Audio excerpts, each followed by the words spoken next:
Bagong kapamilya ipakikilala sa ABS-CBN Ball.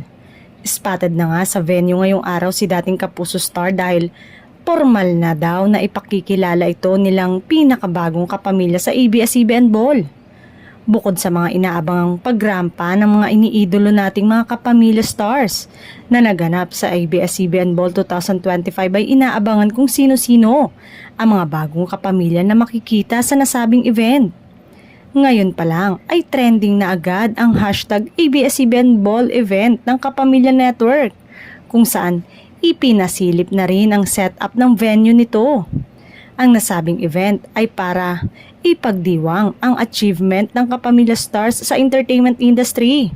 Bigyang parangal ang mga nagbigay ng malalaking ambag at nananatiling loyal sa ABS-CBN. Ayon pa sa source, may mga Kapuso stars din na imbitado ngayong gabi.